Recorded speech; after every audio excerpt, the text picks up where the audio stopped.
General గా రేపు జరగబోయే మ్యాచ్ అనేది బౌలింగ్ పిచ్ యాక్చువల్గా అది. ఓకేనా, బట్ మనం కరెక్ట్ గా 200 రన్స్ కానీ మనం కొట్టినట్లయితే వాళ్ళకి మనం గట్టి పోటీ ఇవ్వచ్చు మనం జనరల్ గా అయితే. న్యూజిలాండ్ అనేది జనరల్ ఆల్రౌండ్ చాలా ఎక్కువ మంది ఉంటారు వాళ్ళు. బట్ దానికి తీసుకున్న జట్టు కూడా మంది. కంపల్సరీగా మనం రేపు మ్యాచ్ అనేది కొడతాం, అది మాత్రం గ్యారంటీ. ఎందుకంటే ఫైనల్స్ కి వెళ్ళామంటే కంపల్సరీ కప్ మందే. ఆ నమ్మకం అయితే నాకు ఉంది. But all the best team.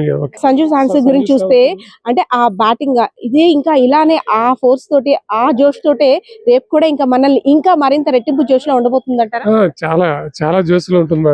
ఎందుకంటే అసలు అంటే ఇంకా నన్ను అడిగితే రేపు మ్యాచ్ ఇంకా చాలా జోష్ ఉంటుంది అనమాట. చాలా ఇంకా ఇంకా ఇంకా ఇంకా హై ఎక్స్పెక్టేషన్స్ ఉంటాయి. యాక్చువల్గా ఏంటంటే మేడం, మా ఇండియా మీద హై ఎక్స్పెక్టేషన్స్ అనేది కామన్ గా ఉంటాయి అన్నమాట. ఓకేనా, ఎందుకంటే మన దేశంలో జరుగుతుంది కాబట్టి. బట్ దానికి తగ్గట్టుగా మన ప్లేయర్స్ అందరూ కూడా ఆడతారని అనుకుంటున్నాను.